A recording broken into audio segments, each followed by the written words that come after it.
প্রিয় দর্শক, দেশ এবং প্রবাসে এই মুহূর্তে যে যেখান থেকে আমাদের ইউটিউব চ্যানেলটি দেখছেন সবাইকে প্রীতি এবং শুভেচ্ছা জানিয়ে শুরু করছি আজকের প্রতিবেদন। তো দর্শক, আপনারা দেখতে পাচ্ছেন যে আমার সামনে একজন বোন দাঁড়িয়ে আছে। আজকে আমরা সেই বোনটির জীবনের গল্প শুনবো।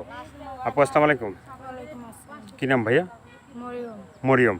তো মরিয়ম আপু, আজকে আমরা আসছি তোমার জীবনের গল্পটা শুনবো। জীবনের ভালো লাগা, ভালোবাসা, সুখের দুঃখের, কষ্টের কথাগুলো একটু শুনতে চাই। তার আগে বলো যে এর আগে কখনো তুমি ভিডিও করছো কিনা? না, আমি কোনো সময় করি না, এবার তো কষ্টই করে আইছি, নাহলে আমার দেখতেন না।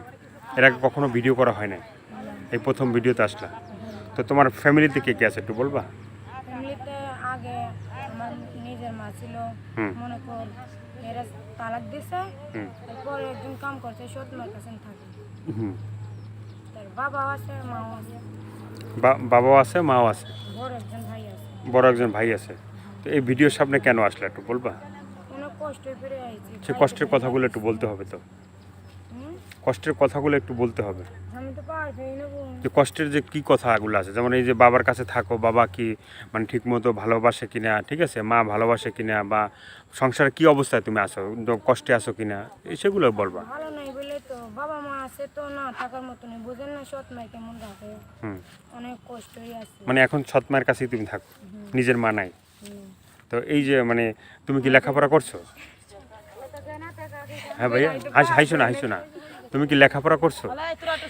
করতে চাইছি, করতে পারি নাই, স্বপ্ন বলে এর জন্য। তো দর্শক, এই যে আপুটি অনেক লাজুক, সে মানে এর আগে কখনো ভিডিও করে নাই, এই জন্য একটু হাসতেছে। তার মনে অনেক ভালোবাসাও আছে, সে লাল ড্রেস পরে আসছে, ভালোবাসার রংটাও লাল, তার মনের রঙও লাল। তো তোমার পছন্দের রং কি? কালো। কালো। তুমি আজকে লাল কেন?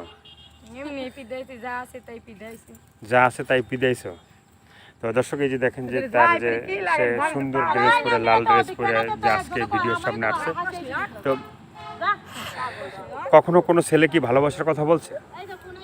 বলছিল তো, বিয়ে করতে চাইছিল, কিন্তু আমাদের মধ্যেই গ্যারাম চায়, গ্যারাম জানি না বলে এর জন্য এসে আবার গেছিলাম। মানে তুমি গ্রাম, গ্যারাম পারি না তো, আমাদের মধ্যে তো কাজ কাম চায়। আচ্ছা, তোমাদের ভিতরে ছেলেরা বলছিল ভালোবাসার কথা। তো তারা এসে যে মানে গ্রাম চায়, মানে কাজকর্ম করলে তোমাকে খাওয়াবে, হ্যাঁ, না করলে মানে ছেড়ে চলে যাবে। এর জন্যই গেছে। তো এখন কি বিয়ে শাদী তোমার হয় না, হয়েছে? না, গ্রামের বাড়িটা কই? এখন তো তোমার দেশের বাড়ি কই? বিক্রমপুর। বিক্রমপুরে।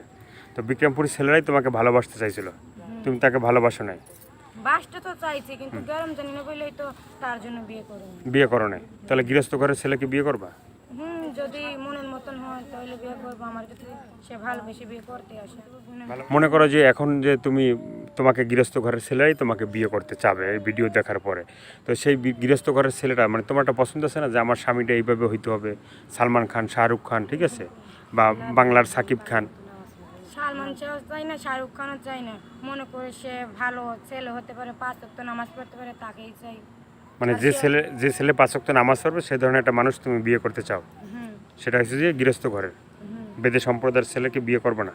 না, কারণ এদের কাছে বিয়ে বসে কোনো লাভ নাই, চাই গ্যারাম, আর আমি তো গ্যারাম জানি না, তার জন্যই তো এসেছি এখানে। আচ্ছা আচ্ছা, আর কিছু বলতে চাও? আর কি? তো দর্শক, এই যে আপুটির কথাগুলো শুনলেন, শোনার পরে যদি আপনাদের ভালো লাগে, ভালো লাগলে অবশ্যই তার পাশে থাকবেন। আর এই আপুটি এর আগে কখনো ভিডিও করে নাই, সে কথা বলতে গেলেই মানে হাসে, তার মনের ভিতরে হাসি বেশি। তো কেউ যদি কষ্ট অনেক। কষ্ট অনেক, মানে মুখে হাসি ভিতরে কষ্ট। তো যারা এই আপুটিকে ভালোবাসবেন এবং তারা ফোন দিলে তাদের সে হাসির মানে হাসি শোনাবা, তাদের হাসি হাসি কথা বলবা না, আবার মানে আমার লোক হাসি হাসি কথা বললে আমিও বলবো, কিন্তু খারাপ কথা বলে কেমনে কথা বলবো বলেন আপনি? খারাপ কথা বললে তো বলা যাবে না। তা হাসি হাসি কথা বলে তুমি হাসি হাসি তাদের সাথে ভালোবাসা মানে দিবা, তাই তো? তো ভালো থাকেন, সুস্থ থাকেন, সবাইকে আল্লাহ হাফেজ। সবাই ভীষণ ভালো থাকবেন, 5 ওয়াক্ত নামাজ পড়বেন, দেশটাকে বেশি বেশি করে ভালোবাসবেন। সবাইকে আল্লাহ হাফেজ।